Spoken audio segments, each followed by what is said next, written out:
America. Here with the messenger of dirt knowledge. I saw Obama's warning to the country and Trump's lovely reaction, and I thought I would give a warning to my community.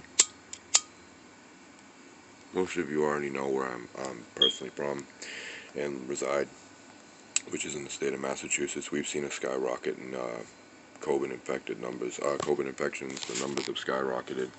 A lot of clinics and hospitals and emergency rooms have been packed to the rim every morning. So I took it upon myself, and this is an idea I want America to please hear out, to bring into my place of business where I'm working as a maintenance and sanitation employee, fast food restaurant. I think it's time that a lot of us in the country start coming up with plans and ideas if we are employed in food service and or work with the public. I myself have written down and carefully organized what is known to me only now, right now, hopefully to the rest of this country, as a coronavirus plan of action handbook. This handbook consists of all key areas that have either high volume of customers, like the drive-thru right now, or where high volume of interaction, where you have to stand next to somebody very close, or you have to touch a lot, like a sandwich prep station, a grill prep, and food prep grills, food prep stations, etc. Anybody who works in food service watching this, you get what I'm saying. But the problem is, America, a lot of us are not sticking to it. And if America must know why this is so important, CDC has also put open to the public numerous times. We've all been notified of this, but not enough, evidently, that there are guidelines that each and every state has to follow, and that falls under any Department of Public Health and Human Services and Resources in any part of this country. Now we get to the food and sanitation services, parks and recreational sanitation and maintenance services. We go to public transportation, their sanitation and service offices and guidelines and regulations of which makes this motherfucking country function. That's not happening right now.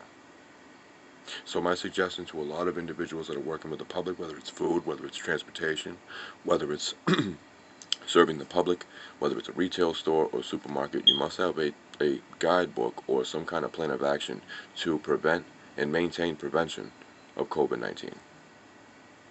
I myself have written down key areas, key cleaners, maybe rearrange your kitchen, rearrange your restaurant, rearrange your supermarket, your retail store, etc., which I've seen some places and people do, but all of us have to do it as a team fucking effort. It can't be 20 out of 50 states in this country actually following through on guidelines and regulations to keep all of us and each other safe. It has to be the entire fucking ship. But unfortunately, there's a good portion of you that want to trust the chump administration. Now again, let's bring it to institutionalized media, in which we'll try to do everything in their motherfucking power to make sure that this doesn't hit the main airwaves, because it's saving lives. The reason why, America, you're not seeing a lot of life-saving media is because there's a bigger conspiracy behind what is going on. Now we're getting into, the messenger's paranoid. It should be no longer paranoia in this country, and it should be driving us, each and every one of us, to make sure that we ensure a safe work and school environment for all of us. It is too far into generational gaps in which we should be allowing this kind of administration to call the shots anymore. We in our communities across the spectrum should be calling the shots, not a fascist, mafioso administration.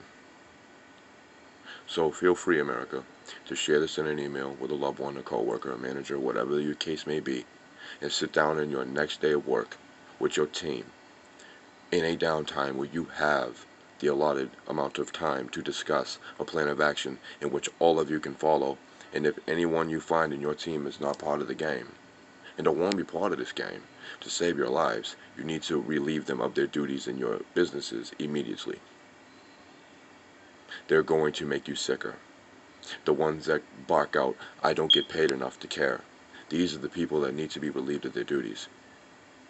I feel like I need more money to do this. It's no longer about money, America. It's about principle. It's about how much you care about your own health and your family's health. That's what this is about.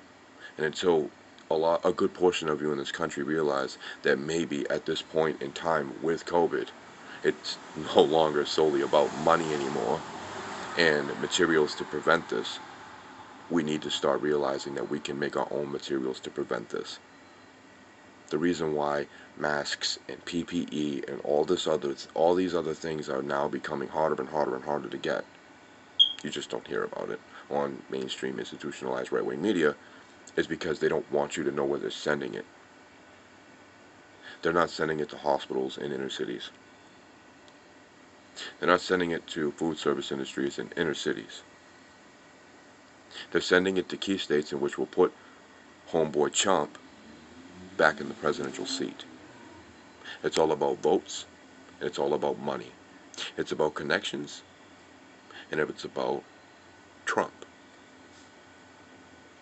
and his society, which are also state government. So America, you can take this warning, do as you will with it, take it seriously, don't take it seriously. But I am asking the people in states that don't want to take this seriously, stay the fuck out of other states. Because now this gets to the other message before I end the program. If they don't want to start watching out at state travel lines, now entering places, start taking it upon yourselves to make sure that you screen people coming into your areas, coming into your communities, coming into your towns. It's spreading like wildfire because we don't have checkpoints anymore. They feel like it's infringing on your freedom. And if you think that way, stay in your own state and stay in your own lane. Because people are dropping like flies and the infection rates are quadrupling across the spectrum. So, again, I hope you enjoyed tonight's program on the conscious level of awareness on a topic known as a new idea of mine, coronavirus action playbooks. These are very easy to do, very easy to write. You don't have to print them, you don't have to type them, you can easily write them down. You can make them 1 or 2 pages, but all it takes is the proper leadership and organization and people skills to make these playbooks part of every single food service and public store where large gatherings of people come to purchase a product or purchase products safer and healthier. Peace and love.